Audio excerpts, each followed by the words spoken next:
Trump, it feels like he's a little bit at war with himself, because he said all the time, I mean, he wants to be known as the peacemaker, the deal maker, the guy who ends wars. And yet here he finds himself defending another war. Well, I don't think Trump's defending the war. Trump's defending Israel's actions, and within a week or two, he's going to try to find an off-ramp to bring it to peace. And as for Tucker Carlson and Steve Bannon, they do not define what the MAGA or the conservative base is. There's two idiot conspiracy theorists. The base, the MAGA base, the conservative base, believe me, they're all behind Trump, and that's it. He's the one that calls the shots on what kind of defines that MAGA base. The neocons and the Republican Party are out in full force, desperately trying to define themselves as true MAGA as they push for a war with Iran. There you had former New Hampshire Governor Chris Sununu dismissing Tucker Carlson and Steve Bannon as idiots for being the loudest opponents of Trump's decision to lead us head first into war. But before we move on here for more war hawkery from neocons, Cenk, what do you think of Sununu's claims? Tucker Carlson and Steve Bannon don't represent MAGA. Instead, neocon war hawks represent MAGA, and they're all behind Trump in invading Iran.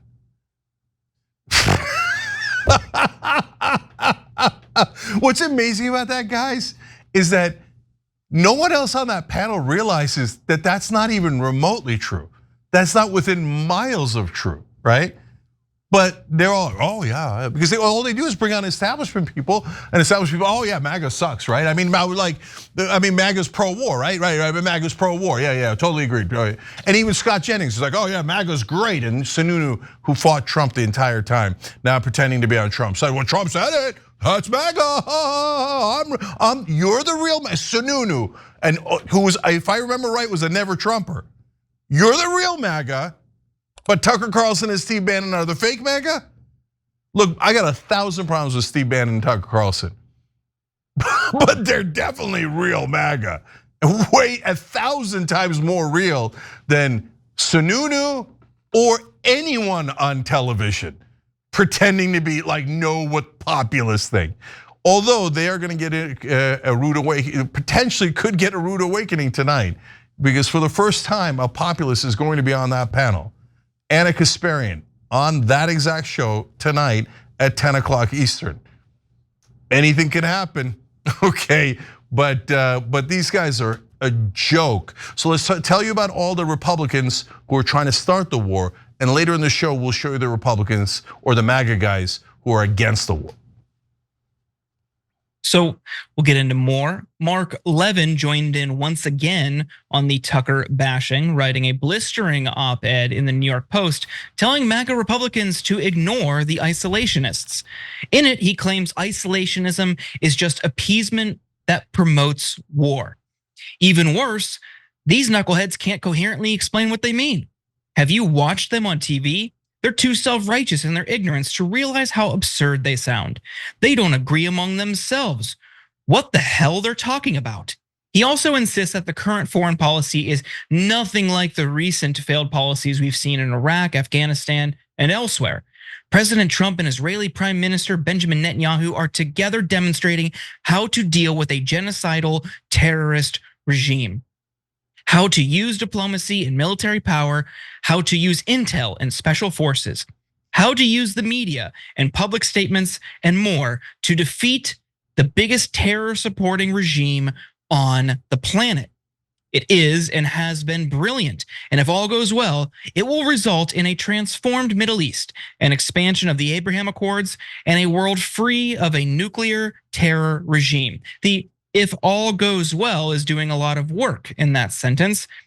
Yet the isolationists, such as Chatsworth Carlson, referring to Tucker Carlson, are turning on our president as they've spent months demeaning Netanyahu. They prefer the likes of Russian President Vladimir Putin, who is apparently more MAGA than Trump. These reprobates have never been MAGA. The isolationists tell us that to oppose a regime change war in Iran is to be a warmonger, an anti-MAGA. Just close your eyes and cover your ears. They also don't seem to care that they attract Marxists, Islamists, and anti-Semites.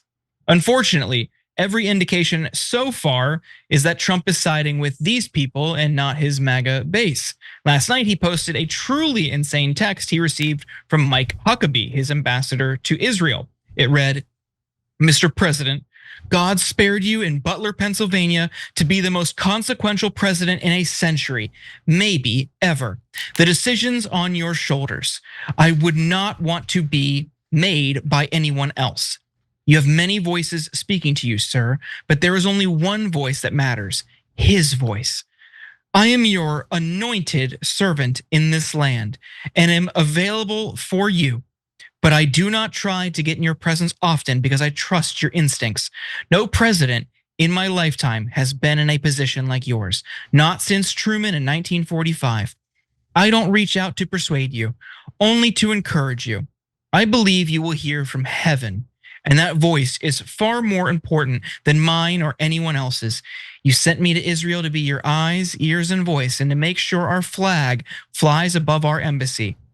My job is to be the last one to leave. I will not abandon this post. Our flag will not come down. You did not seek this moment. This moment sought you. It is my honor to serve you." Cenk, do you think heaven is telling Trump to bomb Iran?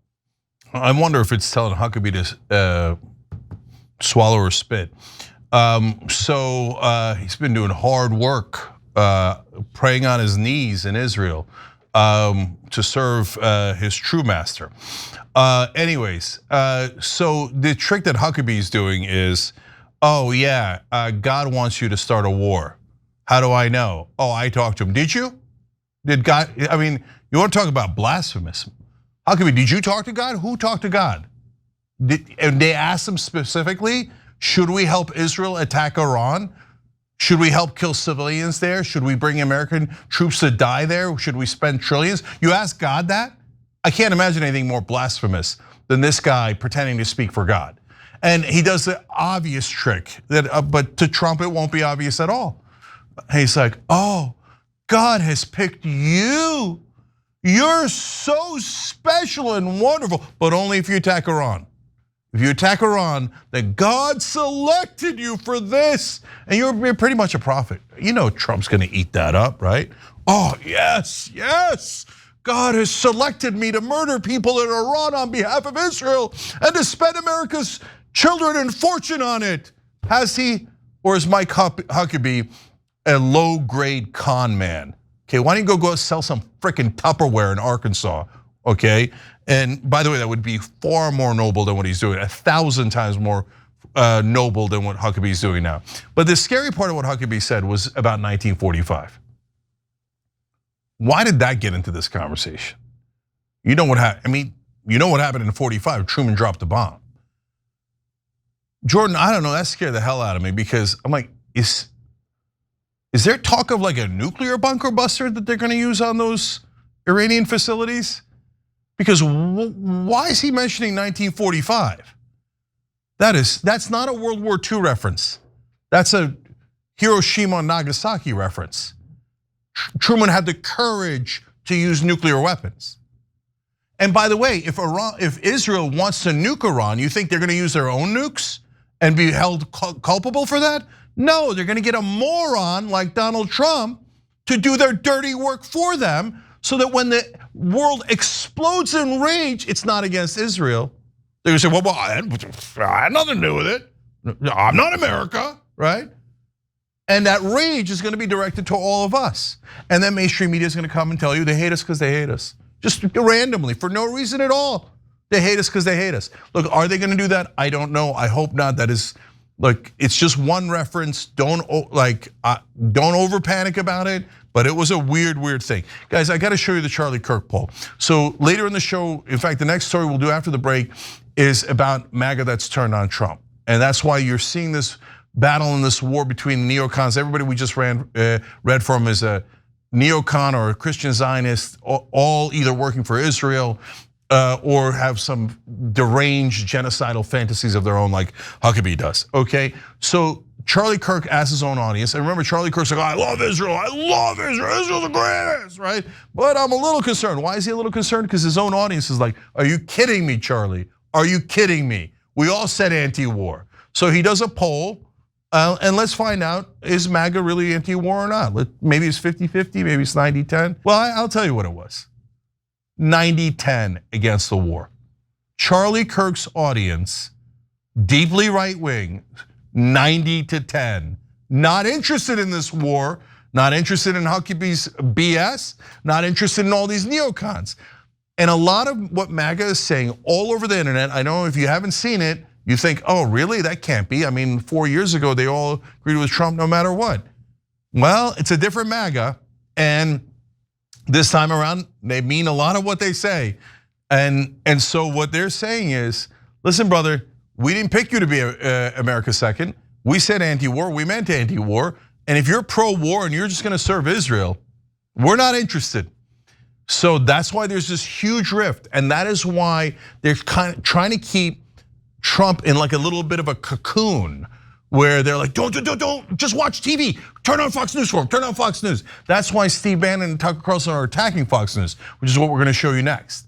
So they're like, don't talk to Tucker. Tucker's kooky. Tucker's not even on TV. That's why Trump said, Tucker's not even on TV, because somebody whispered that in his ear. Don't watch anything that isn't on TV, because then you might find out that your base has left the building, okay?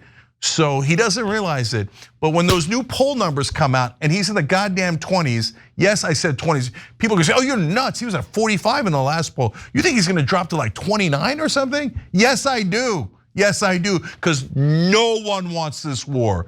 Only the war hawk establishment, uniparty elites in Washington do, and they're in for a rude awakening. The American people are gonna despise this.